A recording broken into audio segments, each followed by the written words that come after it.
대략 3개월 전 달리기를 꼭 해야 하는 이유라는 주제로 영상을 올렸고, 이 영상에 달린 꽤 인기 있었던 댓글, 그거 할 때도 큰 도움이 됩니다 라는 댓글이었는데, 여기서 말하는 그거는 뭐 다 알지 않나?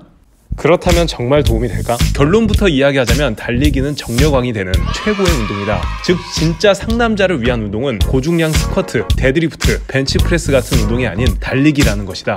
왜 그럴까? 오늘 다룰 내용은 달리기와 남자 성기 발기력의 상관관계를 이야기해볼까 한다. 발기, 입에 담기 남사스러울 수도 있는 이 단어를 설명해보자면, 음경에 분포되어 있는 동맥혈관으로 들어오는 혈액의 유입, 그리고 정맥혈관으로 빠져나가는 혈액의 제한으로 인해 성기가 혈액으로 꽉 차있어 딱딱해지고 꼿꼿하게 세워져 있는 상태라고 볼 수 있다. 여자와 다르게 남자는 이러한 상태를 유지하고 있어야만 성관계가 가능하다. 즉 발기 능력은 인간의 본능이라고 불리는 번식의 욕구에 있어서 굉장히 중요하지만, 번식의 욕구를 떠나 남녀 평화를 위한 필수 조건이다. Anyway, 결국 발기 능력은 혈관의 건강 상태와 밀접한 관련이 있다. 혈관이 좁아지면 음경으로 전달되는 혈류량은 줄어들어 발기 능력은 떨어질 것이고, 이걸 바로 발기부전이라고 한다. 게다가 음경 혈관은 다른 혈관에 비해 지름이 굉장히 가늘어서 혈관에 문제가 생겼을 시 다른 기관에 비해 더 빨리 장애가 오게 된다는 것이다. 즉 발기부전은 혈관 질환이고, 어떤 학자는 심혈관계 질환의 초기 증상이라고 말하는 경우도 있다. 게다가 심장병이나 고혈압 환자의 경우 발기부전이 더 쉽게 나타난다는 연구 결과들도 많다. 몇 년 전 카데바 실습을 한 적이 있는데, 그때 남성의 성기 주변에 엄청나게 많은 양의 모세혈관이 수많은 실타래처럼 분포되어 있었다. 이 가느다란 무수히 많은 혈관들이 모여 음경에 혈액을 공급해주는데, 만약 이게 막힌다고 한다면 상상도 하기 싫어.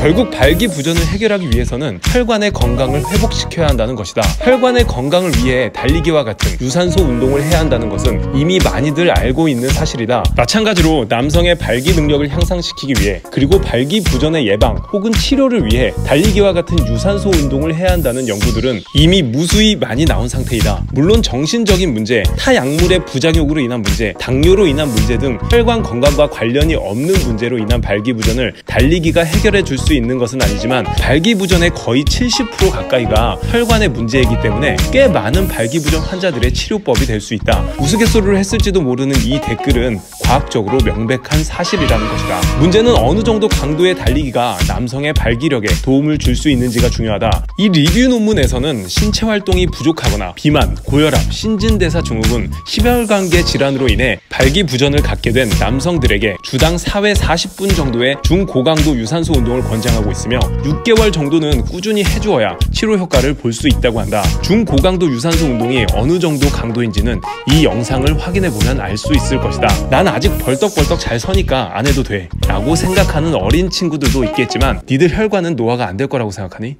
어떤 질병이든 질병이 오고 나서 치료를 하려면 엄청나게 오랜 시간이 걸린다. 즉 운동은 치료보다는 예방을 위해 하는 것이 가장 좋다. 남자들이여, 빨리 운동화를 신고 밖으로 나가라. 근손실이 무서워서 유산소 운동을 하지 않는다고? 지금 뭐가 중요한지 모르나? 물론 유산소 운동을 열심히 해도 딱히 사용을 하지 못한 여성들이여, 달리기를 하는 남자를 만나길 바란다. 물론 난 오늘도 달리기를 하고 왔다.